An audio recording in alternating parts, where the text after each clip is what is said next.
Well, good morning. And if you're coming back to you saw caught my earlier broadcast, then welcome to you.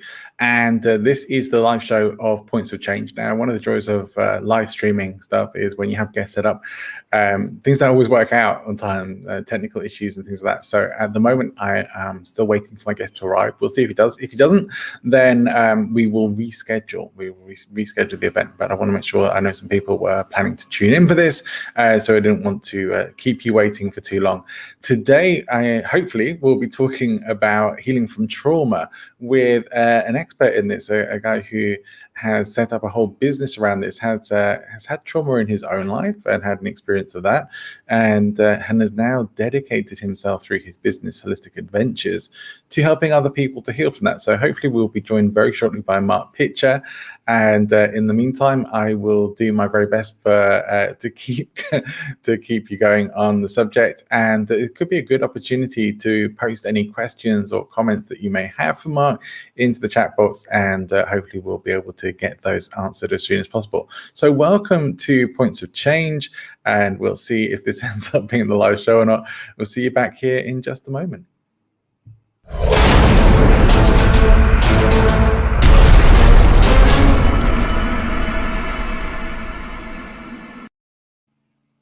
So welcome to the show, and hopefully we'll be joined very shortly by our guest, Mark Pitcher. Otherwise, we will reschedule the event and make sure that you get to check that out and listen into Mark. I know that he's a great guy to follow. And I had a lot of fun being on his podcast, which I think he's now moving on from. It was called Smash the Box. I really enjoyed being a guest on him. But look, whilst you're here, if you're tuning in and checking this out, if you're watching on YouTube, and even if you're not, if you have a YouTube account, please make sure you give us a like and subscribe. Find Present Influence on YouTube, hit the like button, subscribe to the channel, and hit that bell alert to be notified of all upcoming videos and live shows that are coming out as they come out. So let's see. Mark is now in the waiting room. We just need to get him connected to his devices so that we can join him in the live chat. So good that he's here. We're just waiting for his devices to become connected, and then we'll bring him into the live stream. So remember, you have the comments box, so you can get in there to ask any questions that you have about healing from trauma. And let's just get the banner up here. Let's bring Mark into the live stream. Looks like he's more or less ready. Good morning. Hi, John. How are you doing? I'm good, thank you. Very well. Excellent. Yeah, very good. I'm glad you were able to join us. So thank you for coming along and making it this morning. And so we're here to talk about moving beyond trauma, healing from trauma in life. And so maybe you could give a bit of background for people who may be tuning in as to your story and why you've ended up doing what you do. Yeah, thank you, John. Thank you for that. And I've been out running, so you kind of take me as you find me this morning. The classic we'll lockdown take you as you are. in classic lockdown fashion in my gym gear. Yeah, thanks for inviting me on. And my story, well, the beginning of my story is a fairly classic one. I was found myself in a business. Was in a startup business with 4 other guys at the beginning, which we grew eventually successfully after a very bumpy start. And I'm going way back now to the early 2000s, when it was the sort of early days of web technology. So we had a real education, and it was a blast, and we grew this business. Which in the end became successful, and we sold it twice, and we all did very well out of it. And I was on this, I guess you would call it, I thought was living the dream. I thought I was on this classic, certainly in Western capitalist society, pre-COVID, I was on this sort of chasing the dream and dreaming of holidays in the sun and beaches and nice places to live, and Right. and all that was starting to after years of slog, starting to sort of come about. That said, I was starting to sort of bump up against it a little bit towards the end. As the bigger the business got, perhaps didn't suit me. and I was looking for another chapter. And I thought I wanted to study psychology. And then this thing popped up on my LinkedIn feed about becoming a life coach. And I thought, this looks interesting. I didn't even know that was a thing, that you could do, so qualifying. So at the time, and I went along and had a look, and I thought, hey, this sounds like my kind of thing and my kind of people. And off I went. And I went along to one of these, they call them taster days. They kind of like a free day where you go along to get a flavor, and they give you a bit of a sales pitch and, give you a flavor of it. And this amazing lady stood up called Pam Lidford, and talked to, Pam. Yeah, amazing. Been on my podcast, and told her story and talked about what coaching had done for her and how it changed her life, the life of her family, and what she was doing for others. And I was sold in 15 minutes, and I just thought, I'm in the right place, and I want to be where you are, Pam. I want to do what you do. And there's about 100 people in this room. And in the lunch break, Pam said, okay, everybody go for lunch, be back in the room at 1:30. And the room emptied, and I stayed in the room, and I was sat on my own in the front row.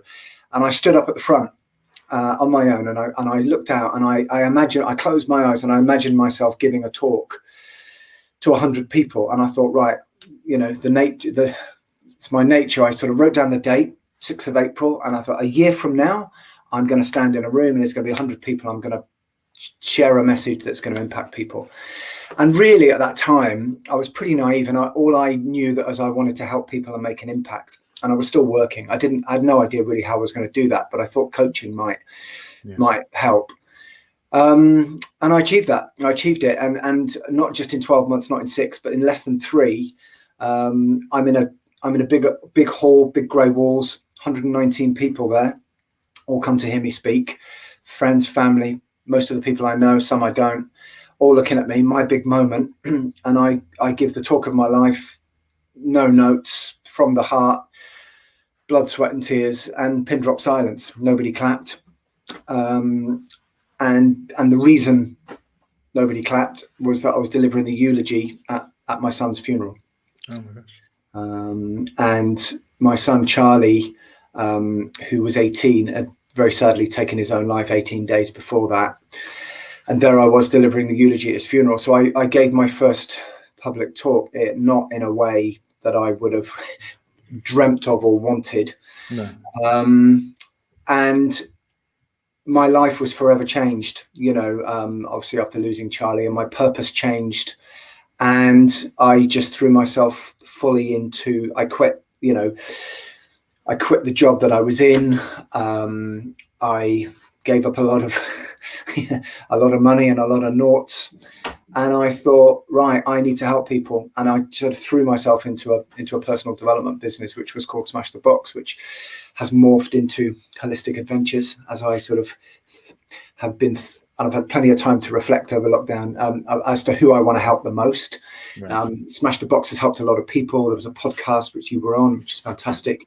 Met a lot of amazing people, and really, my life is about my life is my work, and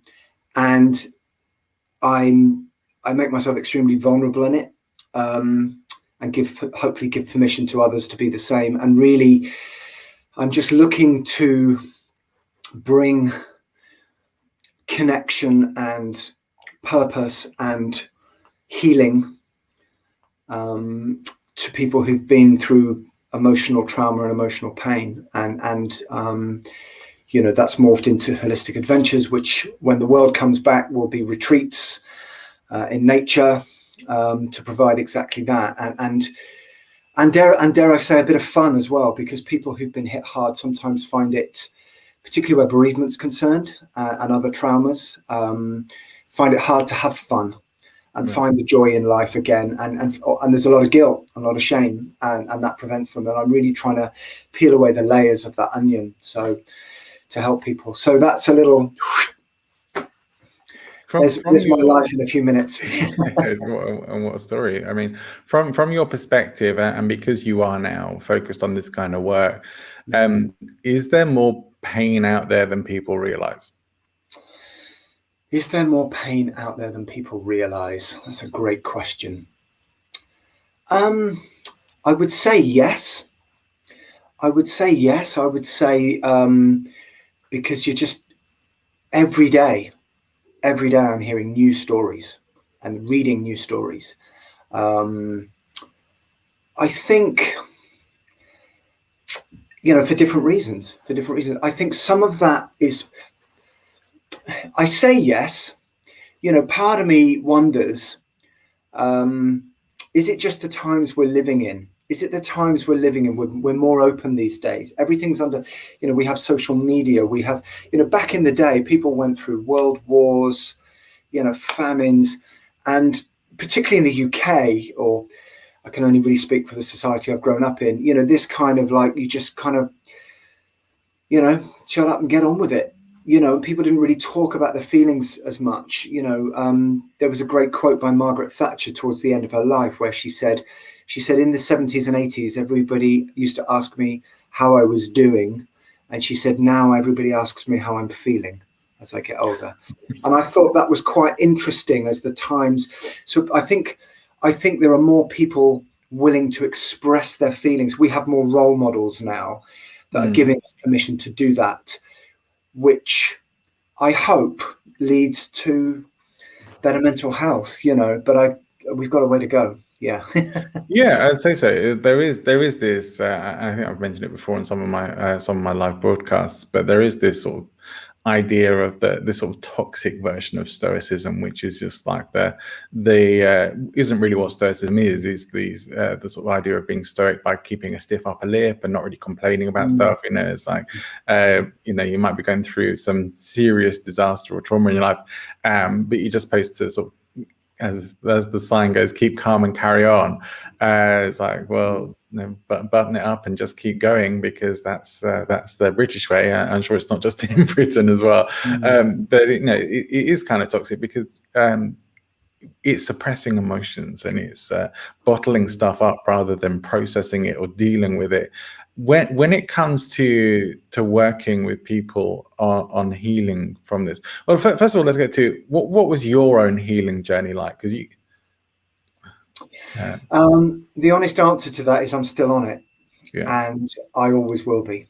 I think right. I always will be. And I almost mentioned this at the beginning, but if you asked me for my story, I had a sort of a realization actually in the first lockdown in the UK just last summer, and I started reflecting on all the choices I was making. Whether it was what I wanted to eat, if I wanted to do a particular detox for my health or my exercise, or what courses I was interested in signing up for, or what work I was undertaking, and why I was doing the work I was doing, and all these big questions. And I realized that, and I said to myself, I was almost coaching myself, and I said, Mark, you're on a healing journey, and everything I'm doing consciously is designed to try and help heal me. So if I do qigong, or if I'm eating well, or whatever it is, or helping somebody else. And actually, when I first formed my first business, even though, just to be, completely transparent, even though it was done for the idea of helping others, and I get a huge, there's a huge currency in that for me. That ticks a massive box for me to do that. When I reflected on it and was really honest with myself, I thought, I'm doing this for me as well. I'm doing this to help me heal. So I'm still on it, and I'm just very curious always, and interested in anything, and I mean anything, as long as it's safe and legal, that will help me to heal. And I'm not presumptuous enough to know that I have all the answers, or I think I've got the answer. I'm not trying to be some kind of guru, but what I do is I like to try things and experiment with things, and then if I find something works, and I investigate why that works, then I might be able to help other people with that, and I can bring people with me, is how I see it. I'm inviting people to come with me on a journey rather than impose something on them. Yeah, I think that's important. Do you think everybody has trauma in their life in some way, shape, or form? Yeah, yes, I think so. But obviously, there are degrees of it. The Yeah. way, I mean, if you were to Google trauma, there's a number of different definitions. The way I see trauma is that there are different types. There are broadly three types, I would say. One is acute trauma, and I put myself in that category where, you're living life. And yes, I might have had setbacks, and some people might call them traumas. Going back in my childhood, I'm sure I'm not a psychologist, and I'm sure a psychologist might have a field day and say, well, there's all these things that happened in your childhood, and they were traumas of a sort. But when I lost my son, Charlie, that was an acute trauma. That was like a definitive moment. That was like a distinct before and after. It's like life before and life after, like BCAD. And I imagine, and I can only imagine, and I, just talking about the subject we are, imagine if someone had been assaulted, if there's been a rape or an attack or something really sudden and unexpected. There's a shock element to it. There's a complete shock. And then there are other categories which I've seen defined as complex trauma, where there are sort of perhaps people who have been in war situations, a battle situation, they're exposed to multiple traumas. And then it gets a lot more, there's a lot more. I'm not saying one's better or worse, or they're just different. They're just different. And then there is a continuous, I'm not sure if I'm using the right expression, but I think it was described as continuous trauma. Now, forgive me if I've got the wrong term, but this is where there's been a succession of perhaps trauma over a sustained period. So maybe there was a childhood, maybe there was abuse, sustained abuse over a lot of years, and it's continual. And whilst we will all have some things in common, and I'm sure be able to help each other through stories and experiences, there will be differences as well. So, and there's even differences. I think everyone's trauma is unique. Grief is unique. You could take someone just like me who'd had the same thing happen to them. Perhaps they lost a child at the same age in the same way, but they will be experiencing that differently, their trauma differently from me. So, yeah. But I do believe that traumas show up in the body. I'm reading a fascinating book about that at the moment, called The Body Keeps the Score, which is actually opening my eyes to, and maybe if you ask me that question in 6 months, I might give you a different answer, because, that I'm learning all the time about the effect of trauma on the body and on our emotions. Yeah.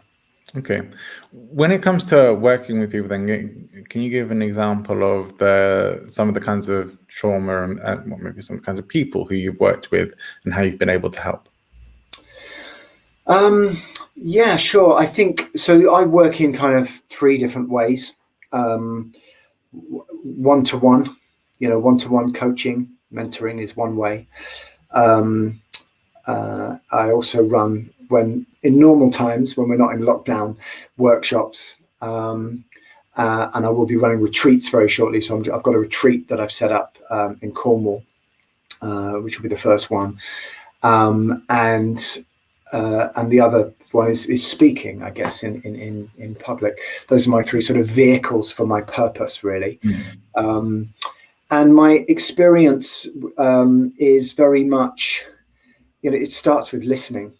It starts with being, the key pillars of any kind of coaching relationship, or whether I'm hosting an event, is I guess, in fact, even before that, is creating a safe space where there's trust, and an environment that allows for things to come. I'm not about interrogating anybody, and people come obviously voluntarily. Sure. So I would, so beyond that, yes, being a good listener, without judgment, and really just, for me, it's a balance of listen. Ultimately, it's about the questions you ask. It's asking I say better questions, or asking the right questions. And sometimes my experience is that some people just need to talk about it, and they feel better by getting it out. They don't need an answer. They don't need to be fixed. They just need to tell you. Sometimes they're looking for an answer. They're looking for some kind of help. And really, I guess what I do in my work is I love models. You know, I collect models, not Airfix models, but coaching models. So whether it's so I'm a coach, and I'm certified in NLP, and I'm always collecting models that will help me ask the right question at the right time, and also being able to give models to my clients so that they can go away and use that effectively to help them in any given situation. And I think that's probably ultimately what it's really about, is being able to give people takeaways and you know, tools and techniques that they can take away and think, oh, I can use that. I can apply that. So next time this happens, I'm going to reframe it and think about it differently, or I'm going to do this thing, you know. But yeah. I mean, that's kind of the whole premise of this show, really, is to be able to get a sense of that there are people out there who have maybe trodden the paths before, who understand the experience, have their own experiences that may be relatable as well. Sometimes it's just knowing that you're not alone in this, knowing that it's like, okay, it helps sometimes to know that other people are going through it as well, and that there are people out there who can help, or can at least listen. I remember on my other show, on the Speaking of Influence show, sometime, I think it was earlier last year, I was fortunate enough to get to speak with an amazing storyteller, a guy called Matthew Dix. Following up from having read his book Storyworthy, which just blew me away at how helpful it was. He is like someone who does professional storytelling on in the Moth story competition. If you've ever heard of the Moth, it's pretty much based in the US, and he's won that many times. He's won the Grand Slam, the sort of countrywide championship, several times as well. And he's just an incredible, captivating storyteller to listen to. And he's not necessarily telling outlandish or wild or crazy stories. He's talking about things that he learns or gets from pretty much everyday life, or kind of commonplace and mundane situations. And sometimes they're very impactful lessons. And some of his stories are kind of big life events, and really hit hard. But one thing that he said that really stayed with me was that sometimes people just come and talk to him about stuff that's going on in their life because he's on a stage talking about stuff that's going on in his, and people can relate to that. And that is a big part of this. I think the relation and the connection that you can have with other people, especially people who really want to be there to help in certain ways.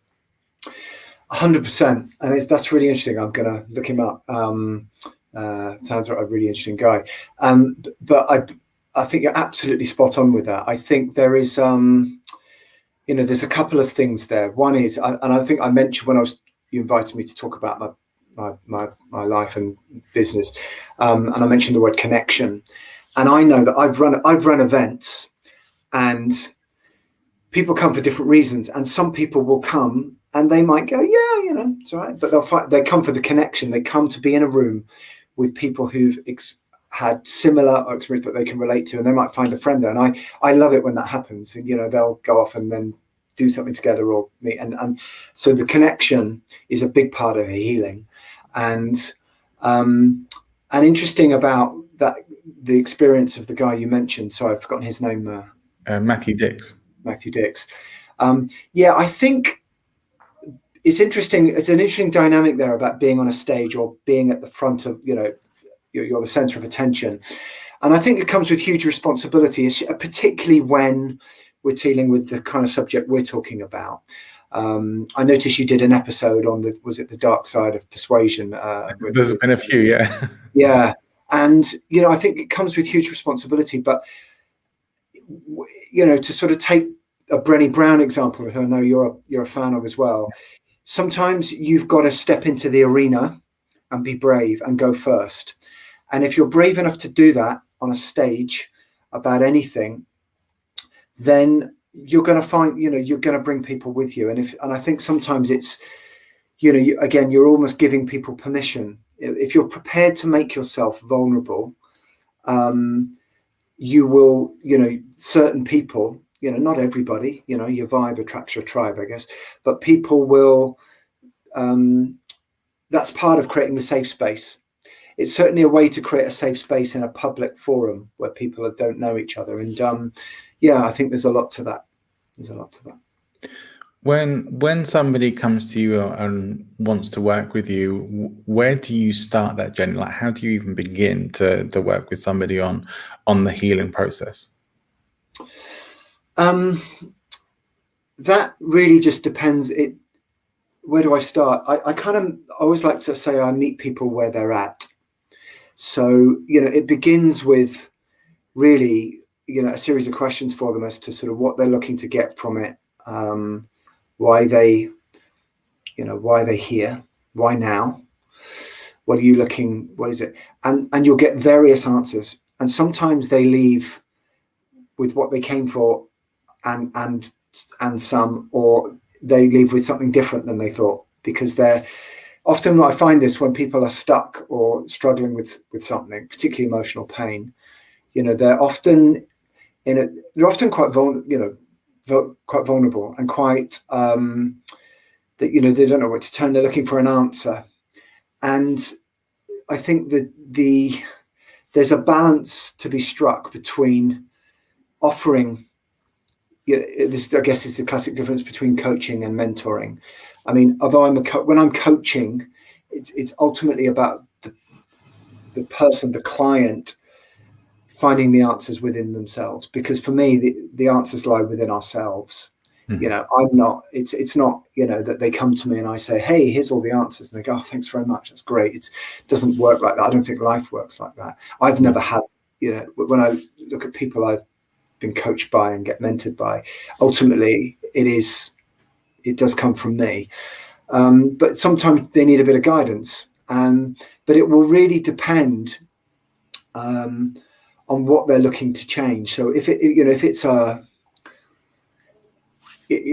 like to understand what the impact of this problem that they have is having on their life and possibly on the lives of others. It's almost like, it might sound a weird way to say it, but how's that going for you? How's this problem going for you at the moment? What's that doing for you?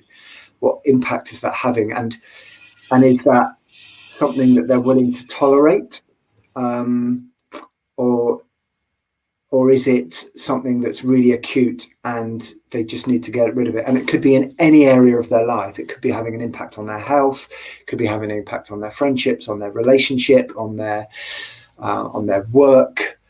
And quite not always, but what I see is, it's something I talk about when I speak, actually, is that often people will come to you when they're I won't say it's too late, but something's happened. They got fired, or they've had a health scare, or they've had a bereavement, or they've just come out of a relationship. They've been dumped out of a relationship, or it's ended, and something has happened. So all this stuff was building up, and then suddenly there's a trigger in their life where they've gone, right, no more. Now I'm in trouble. So again, huge responsibility, but it's about, and then it's a question of saying, well, what do they want? How do they want to be? How do they want to feel? And it's very much then tailored towards what they're looking for. So I don't have like I said, I have models. The reason I like models is that because everybody's different. So, I think we talked about this on my podcast last year. It's great to have a coaching model and go, this is my system, this is my way. But that's not going to work for everybody. Right, you have to have some flexibility. You start off, like take, I don't know, the grow model. Right, great. What are your goals? Well, actually, I don't want to think about goals at the moment because I'm a mess. Okay, right. Oh, what am I going to do now? So it's applying whatever skills, I have that I think is suitable for that person. Yeah. Yeah, I think that's a great way to be able to do it. So it's pretty much a sort of tailored experience to people, like on a case by case basis. I think there are certain things like you can work in a group process for, but sometimes at some levels things really do need to be a bit more personalized and one to one, just depending on where people are starting from. From your own journey and experience, what do you feel have been the most critical points of transformation and healing for you? Realizing that the world doesn't really care, and no one's coming. No one's coming. Doesn't sound empowering. Doesn't sound very empowering, does it? But I believe in starting in the depths. You know, in my case, because what happened is so awfully sad and tragic, and it always will be. I don't even know if I'll ever get over it, John, if I'm honest. Yeah. So it's not, I personally am not looking to be fixed. Right. I'm looking to live the best life I can possibly live. That means that my family still want to be around me, that I'm still married to the same person at the end of my life, that I'm healthy and help as many people I can along the way who are going through stuff. I'm not trying to be anything other than that. And that, you know, so back to sort of no one's coming, no one cares. That might sound a bit negative, but I guess really what I'm saying is acceptance that it's happened. And, you know, there's the whole Kubler-Ross thing, which is, you know, shock, you know, the stages of grief, you know, we've all heard it, you know, there's shock, denial, anger, I've even forgotten one of them, sadness or acceptance. And, you know, I can experience all five of those in 20 minutes, you know, so it's sitting with someone and saying, oh, well, now you're in this stage. I see it like the layers of an onion that, you know, peel off. So it's sometimes you get a little moment, a little light bulb, and you think, like I did with the healing, I'm on a healing journey. But other times it's more gradual and it's just like peeling off the layers of an onion. What I find is there's always another layer to the healing.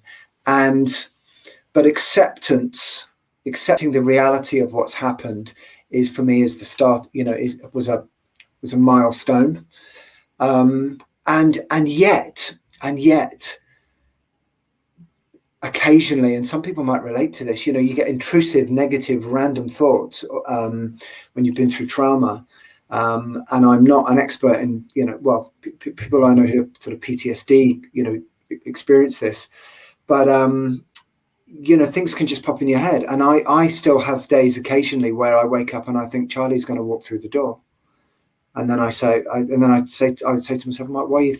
And I can be in the queue at Tesco, you know, waiting to pay, and suddenly I'm thinking about, I wonder if he suffered when he died. And, you know, I know this sounds a bit dark, but ultimately and I wasn't for a while. So back to your question, a milestone was being ready to embrace those thoughts and let those thoughts just sit and be okay with that, and not try and repress that or actually talk negatively to myself and think, that was so stupid. Why are you thinking that? What a stupid thing to think. Stop thinking that. Go and cheer yourself up. Go and listen to a happy song, because that's the stiff upper lip thing of like, I'm just going to shove it back down. That shouldn't, because it's going to come up. And grief, and I can only really talk about my experience, you know, it's not logical. It doesn't go, you know, that's the only challenge with counseling sometimes. And, you know, I have massive respect for counselors and the work they do, and all professional sort of therapies and therapists, and coaches. I include myself in that. But sometimes, you know, grief doesn't want to come out, or the emotions don't want to come out at 3:30 on a Thursday.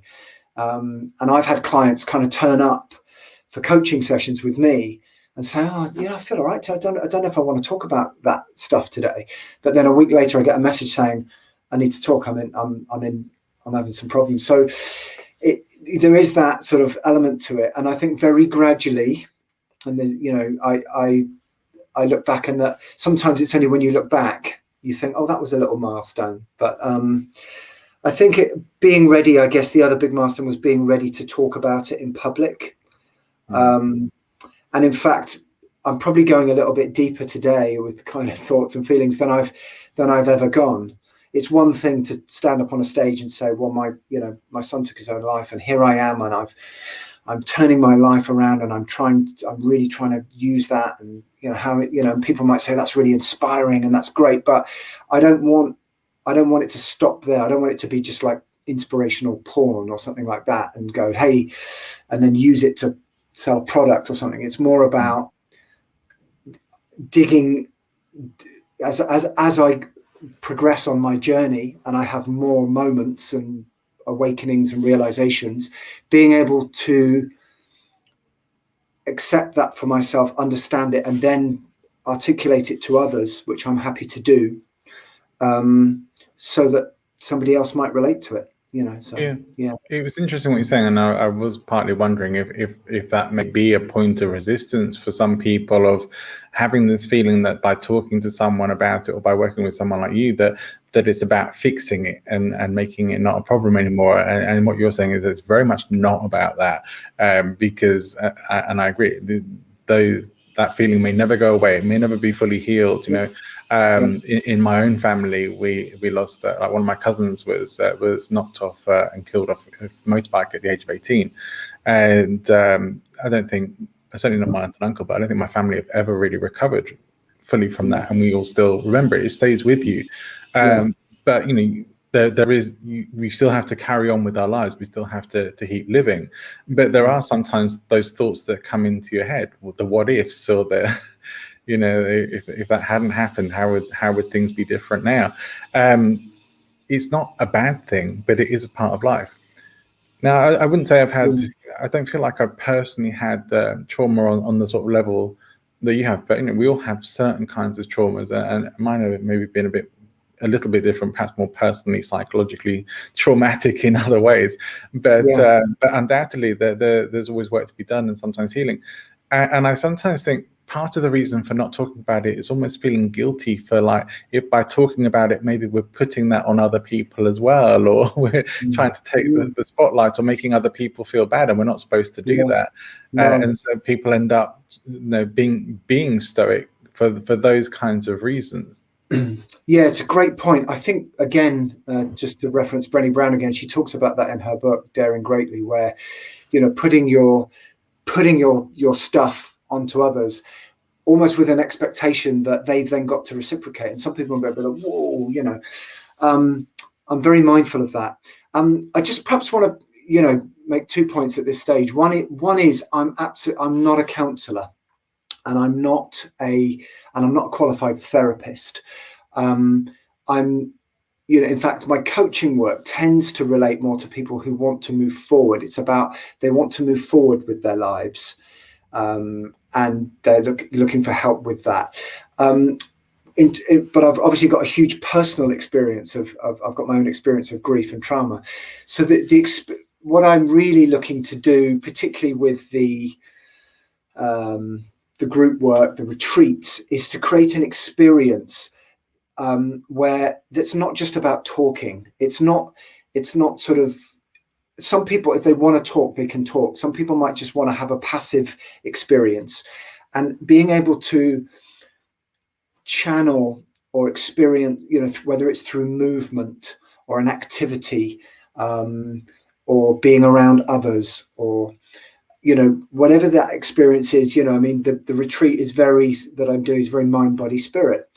There's no pressure. It's not, what I'm not doing is sitting people around in a circle and saying, right, you got to share your story. What's your story? What's your story? Not at all. It's about just creating an environment where people, it's up to them. And some people might come along and just experience that, and they liked the silent reflection exercise where we do an exercise in silence, or we're doing qigong, or it might be a yoga element or meditative, and that for them is the thing. Others might need to talk, and it really, I think the trick is to provide the right space for that person and find the right person. But I'm very much, I guess I had several different names for this business before I started it. for this new direction. And I settled on holistic adventures because adventure to me is, life is an adventure. And actually, if I go back to your childhood, life is an adventure. I see it now with my 8-year-old. Life's an adventure. Every day is a new day. But we lose that as we get older. We lose that sense often because we get layered with like societal, like mortgages and and jobs and everything else. And then, that's without trauma and grief, and I wanted to introduce an element of, dare I say it, fun and joy, because I want to, as well as the sort of what some people might call the heavy stuff, the heavy lifting or the darker, being able, it's something, I guess what I'm trying to achieve is happy to go to the dark places, happy to sit with you in that hole and go, yeah, this is really shit, isn't it? That sounds really bad. How do you feel? What do you want to do about that? Nothing. Okay, fine. Do you want to talk about it? No, or yes, or doesn't matter. But how do we want to go forward? And showing them that you can still live a life of fulfillment and have some joy. It might not be the life that you expected or asked for, but your life is not over. And that traumatic event does not define you. It's always going to be there. Like, as to your point about the family tragedy, you might never get over it. I don't know, but let's make the rest of your life. Let's give you even little moments where you can say, hey, I did that today, or I did that, and I never thought I could do that. Hey, I broke a board today, or I walked on fire, or I went paddleboarding for the first time. And they're just little moments of joy. And I just want to give permission to allow that, because I want that. And there's a lot of guilt and shame around certain traumas, particularly, when people have lost loved ones, or, how dare I have fun and be laughing when that person can't, or the fear of judgment that people will think that I'm over it. They must be over it now, because they're laughing at the jokes and they're dancing at a wedding. Yeah. But people should still be able to do that, and that's really the essence of what I'm trying to create. To your point, I appreciate that. I had a very similar conversation, or at least this came up in conversation with the incredible Heidi Loughlin in the very first episode of this new show. And she's someone who's certainly been through trauma, and really in many ways is still dealing with, still processing it, but has really got her mind around it.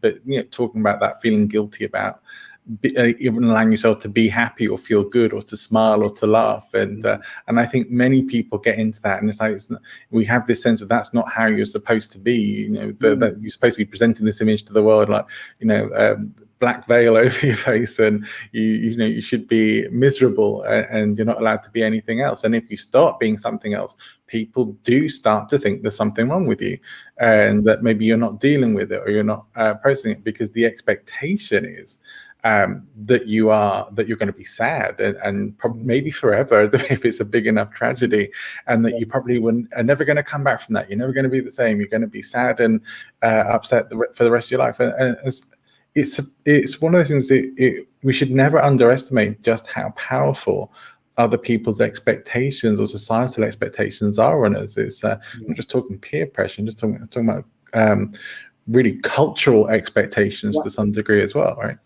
100%. Sadness does not have to be negative. People put those two words together. Sadness is a natural emotion. Like that thing happened to you. That's really bad. Wow, it's almost disrespectful to sort of disrespect someone's grief. Let's hold that moment and have that moment. Of course, it's sad. Of course, it's terrible. Let's sit with that a moment. And you're right, absolutely right about the cultural sort of, or the societal judgment element, because it's not about wearing black, or people think curled up under duvets not wanting to face it.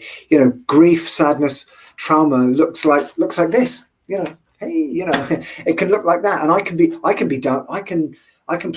dance to my favorite song, and I can have fun and laugh at jokes, but I know that in a split second, a smell or a sound or anything can trigger. And my son was a big Arsenal football fan, so I caught myself. I was having a great day. It was summertime. We're having a nice time. This was not long after I lost Charlie, and Arsenal won a cup final. And in that, and they won the final. So, Arsenal have won. And he's actually passed that baton on to two of my sons who are also big Arsenal fans. And in that moment, I cried. And I didn't know I was going to cry because I was having a nice time. Because what I would have done is I would have messaged, either I would have been with Charlie watching it, or I would have messaged him to say, hey, they won. And that moment's gone, or, it just, and it can come at any time. And that's okay. Yeah. I find it interesting. And I certainly know from times, I've been very fortunate not to have, too much, more than necessary sadness and grief in my life. But certainly, like anyone who've experienced those times, and even I found myself in times where you are feeling sad and missing somebody when it's still very fresh, especially, that you almost feel that you try to suppress that also for the benefit of other people, to avoid these sort of awkward things, because people don't know how to be around people who are dealing with grief or trauma. It's uncomfortable, and so even the fact that you're creating environments where it can be comfortable and saying this is an environment for you is so important. Thanks for saying that. And I think you're right. Not everyone's ready for it. There's different, schools of thought on that. And I'm very much of the view that I understand. I understand that people won't always know how to react to my story if I'm asked. So I'm very, and I've got to keep an eye on my own mental health and make sure that I have an outlet for it. But I don't. It's being, I won't say selective, but some people just don't want to hear it, or they want to change the subject or cheer you up, and some people who've been through the trauma get offended by that, or they think, oh well, I'm not going to mention it because they'll think, oh, he's going on about that again, and they don't want to become that person. And that's a very tricky one. It's a really tricky one. And that's where actually in my world, I meet a lot of people who've got lots of friends and they love their friends and their dear friends, but they feel that they don't want to, they have these times where they just feel they could talk about their loved one or their trauma, all the time. I could talk about Charlie all day, but I'm mindful that, not everybody, not everybody wants to talk about that all the time. And it's a tricky one. It's a tricky one. But again, it comes back to that responsibility. I think is it a responsibility? I don't know, because we're almost, I never like to think of someone who's been through a trauma as a victim. And I certainly don't consider myself one.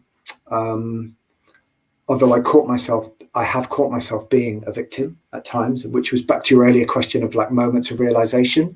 And I realized at one point, maybe even only sort of early last year, I thought some of my behavior is victim. And I had to realize that and address that, and around losing Charlie. And but there is sometimes a responsibility that comes with, like, who am I going to share this with? Yeah, for sure.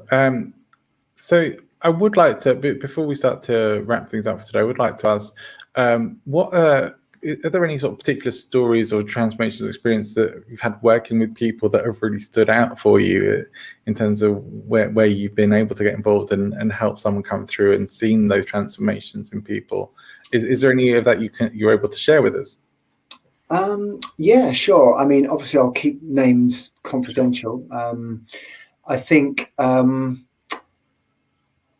I'll also caveat it by saying they did all the work, but back to that point of, I haven't talked about it much today, actually, but a massive part of my work is centered around purpose and finding your purpose, or finding a new purpose in a lot of people's case, because a lot of people lose the will, and probably the best, and I really love that. I used to, before COVID, I was running a series of workshops called Lighting Your Spark, and it was all about how to find your purpose.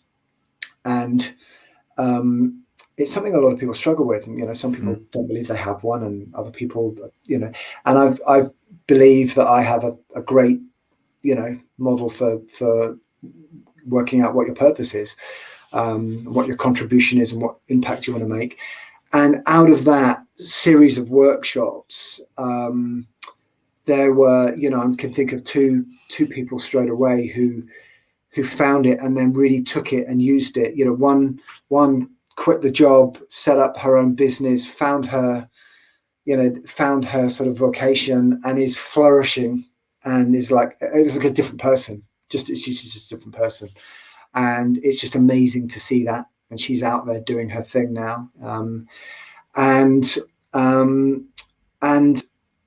you know, another one that stands out was perhaps more gradual.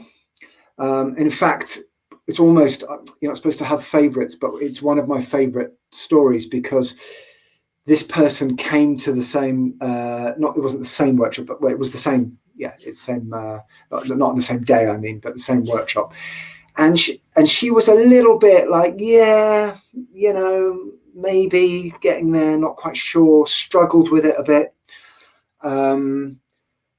Kind of got there, but then we did some coaching after that, and she kind of got there, but then kind of didn't do much with it, kind of went back to the day job, and was like, yeah, it's interesting, and there's something there.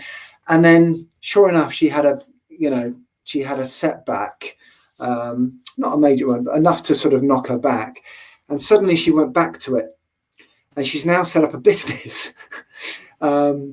You know, she's got funding, she's got a business, she's got an app, she's out there doing her thing, and it's all centered around her purpose. You know, back on that, you know, and we talk about, you know, that day, you know, 2 years ago, and I love that. I love that it still stood the test, you know, of that, and is being used. Yeah. And actually, I'll give you a third one, because sometimes when you talk about purpose, it can sound really grandiose, like we've all got to build some amazing legacy and change the world. One lady came and realized she just wanted to be the best mum she could possibly be for her daughters. Right. And that's her purpose. Yeah. And, you know, and she started off by going, well, I don't think this is going to work for me, because all I really want in my life is my daughter, you know. And we ended up with this sort of beautiful sort of set of words. And you know, I love that too. Yeah, I love that. And I think most people who've had anything to do with like personal or professional development in any way have come across at least the concept of finding your purpose, if not actually done some work on it. And I know for myself, I think I used to have this belief that there was like maybe a bit more like thinking that it was something that was hidden out there. I had to go and like dig for buried treasure, like the alchemist kind of thing, and go and find my purpose because it was out there. And later on, I think I realized, and I think I had a big wake up reading Man's Search for Meaning, the Viktor Frankl book, of that how important it is to create the meaning and purpose in your life. And you're right, it doesn't have to be some really big thing. It just has to be what's meaningful to you, what matters to you.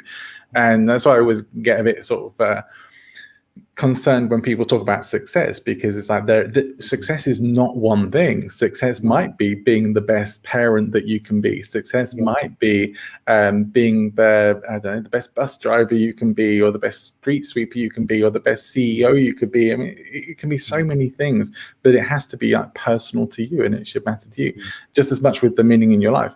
But Frankl's work, the logotherapy stuff, and Frankl's work was very much focused on this sort of it's very hard to go through life without creating meaning in it, and without feeling that you have a purpose or a reason for being here. My very dear friend Cindy Ashton says about for her philosophy in life is, while she's still here and breathing, she's here for a reason, and she's going to make the most of it. It's like, I love that, and I think we can all benefit and get something from doing that. So I think it's truly important when anyone like yourself is working on helping people find that in their lives and create the meaning.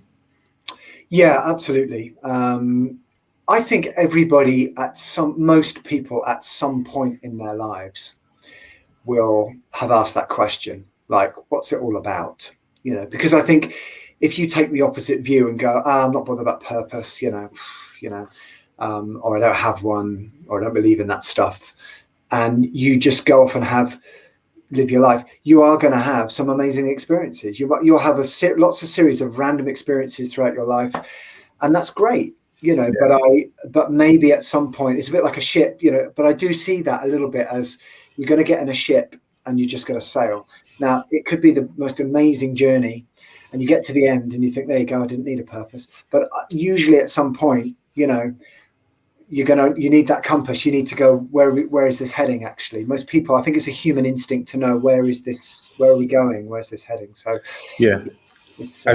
think it's particularly important to know that it's not an objective purpose. It's a subjective purpose. It's not like you have to uncover the buried treasure here. It's like the buried treasure is already inside you. You get to decide what that treasure is as well. You have a say in it. You must choose your purpose, and it will mean so much more to you when you do. Because I think the flip side of that is people just waiting to find what their purpose is, and it's like, well, you may never. So why not just decide what it is? And that might change as you go through life as well. I love that. It's really, really powerful stuff, and I love talking about this. And but we are coming to the end of our time together. So what I do want to give people who are, especially if those who are on the live stream at the moment, please feel free to put any comments or questions in the chat box. But we are wrapping things up. But people may want to get in touch with you and find out more about you and what you do. So how can people get in contact with you, Mark? Basically, if you put Mark Pitcher, which is Pitcher, Holistic Adventures, into any social media platform, you'll find me. So my platforms are LinkedIn, Instagram, and Facebook right now. I have an email, which is mark at holistic-adventures.com. Don't forget the hyphen. Or hello at holistic-adventures.com. Website still not there yet. Still debating even if I'm going to have one. I probably will. I'm just debating whether you need a website anymore. But sure the old website, which is smashthebox.me, is still up. Not to confuse people, which is my former business, and there's a podcast on the usual podcast channels, Spotify and Apple and such like, which is called Smash the Box. That was my former business. But that email will reach me, find me on social media, and I'm just here living my life, doing my thing. It's been really great to chat with you, and I knew it would be. I had such a great time chatting to you when I came on your show, and I think we've covered a lot of ground today in our time working together, speaking together. But it's been really interesting conversation, and we got into some nice deep stuff and some meaningful things as well. And hopefully also maybe even demystified a few things for people, or maybe open up some possibilities. Either way, it's all good. Are there any closing words you'd like to leave everyone with today? I've really enjoyed it, John. Thank you so much for having me. I just say keep it simple. If to make it current, this lockdown has taught me, one thing. It's that I don't need much in my life to make me happy. So now and again, anytime, any kind of cleanse, whether it's a physical health cleanse, but just decluttering and get down to the basics and ask yourself better questions. What do I really want? What's really important to me? Why am I doing this? And just keep things really simple. And you don't have to pay a lot of money for personal development, or necessarily. You can find, there's plenty of free stuff out there, and you can find, I'm a positive person, so I'd say keep it simple, keep it positive, but at the same time embrace, if you have been through some kind of emotional pain or trauma, be ready to accept it, embrace it, sit with it, find somebody to sit with it with you if you need, but keep things simple, and always keep your purpose in mind, and that'll take you a long way. And and don't be afraid to have fun. Have fun, absolutely. Wonderful stuff, Mark. Thank you so much for your time and for everything you've shared with us today. It's been a journey, and I hope for those of you watching and listening, you can come and join us for more Points of Change episodes very soon. Mark Pitcher, thank you so much. Thank you. Thanks for having me.